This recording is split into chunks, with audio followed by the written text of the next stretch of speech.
विवाह संपन्न हुआ। आज से आप दोनों पति पत्नी हैं।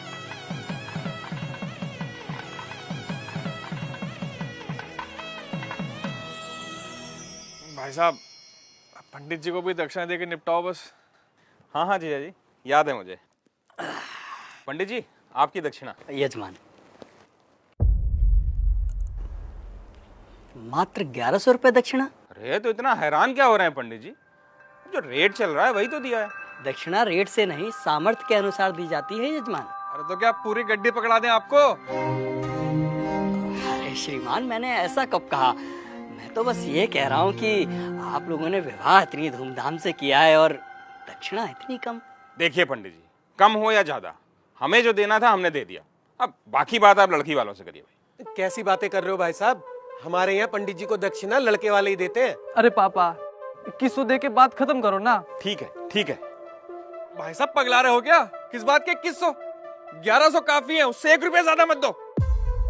अरे जीजा जी, आप पंडित जी को देख नहीं रहे हो क्या? कैसे शुभ काम को अशुभ बनाने में लगे हुए हैं। अब दक्षिणा को भी इन्होंने भिक्षा बना के रख दिया है। बस यजमान बस, ये आपकी दक्षिणा लीजिए, रखिए इसे। लेकिन एक बात मैं आपको बता दूं, बिना दक्षिणा के कोई भी यज्ञ संपन्न नहीं हो सकता, क्योंकि दक्षिणा यज्ञ की पत्नी होती है और सामर्थ्य होने के बावजूद दक्षिणा ना देने वाले व्यक्ति को गौ हत्या के समान पाप लगता है। अरे यार, इन पंडितों का यही है, जरा सा कुछ कह दो फौरन पाप पुण्य शुरू हो जाता है इनका, और इनकी जेब भरते रहो तो सब ठीक है। सही कह रहे हो जीजा जी। अरे मजे तो इन्हीं के हैं, गद्दे पे बैठ के 2-4 मंत्र पढ़ेंगे, विवाह संपन्न हुआ कह के मांग लो मोटी दक्षिणा। बस, बहुत बोल चुके आप लोग, अब मेरी सुनिए।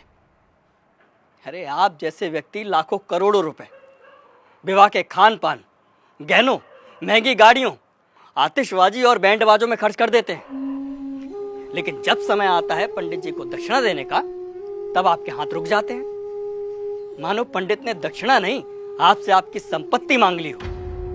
एक बात बताइए, यदि किसी विवाह में पंडित ना हो, फेरे और बाकी कर्मकांड ना कराए जाए, तो इन 56 भोगों, नाच गाने और शराब पी के हुड़दंग मचाने से विवाह संपन्न हो जाएगा? नहीं होगा, क्योंकि विवाह में इन सब का कोई महत्व नहीं होता। लेकिन फिर भी हमारे समाज में वैदिक रस्मों की बजाय इन व्यर्थ के आडंबरों को बढ़ावा दिया जा रहा है। विवाह में फला बैंड आएगा, महंगा फार्म हाउस होगा, विवाह में आने वाले बारातियों को क्या और कितना शगुन देना है, इसकी तैयारी महीनों पहले शुरू हो जाती है। और मंडप में अगर पंडित सुपारी मांग ले तो आप कहते हैं कि अरे पंडित जी भूल गए। क्या यही तरीका होता है विवाह का? और आप क्या कह रहे थे प्रकाश जी कि पंडित का काम ही क्या होता है? आराम से बैठ के 4 मंत्र पढ़ देना और दक्षिणा के लिए हाथ फैला देना। तो श्रीमान सुनिए, विवाह गुड्डे गुड़ियों का खेल नहीं होता, 7 जन्मों का अटूट बंधन है, जिसमें पंडित मंत्रोच्चारण करके देवताओं का आह्वान करता है और वर वधू को परिणय सूत्र में बांधता है। इसलिए पंडित और उनके द्वारा किए गए कार्यों की कुछ तो मर्यादा रखिए।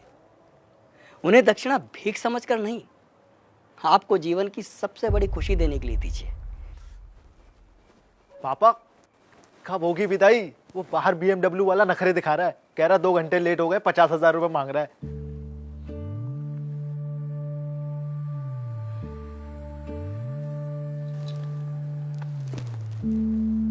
ये तुम्हारे विवाह की दक्षिणा।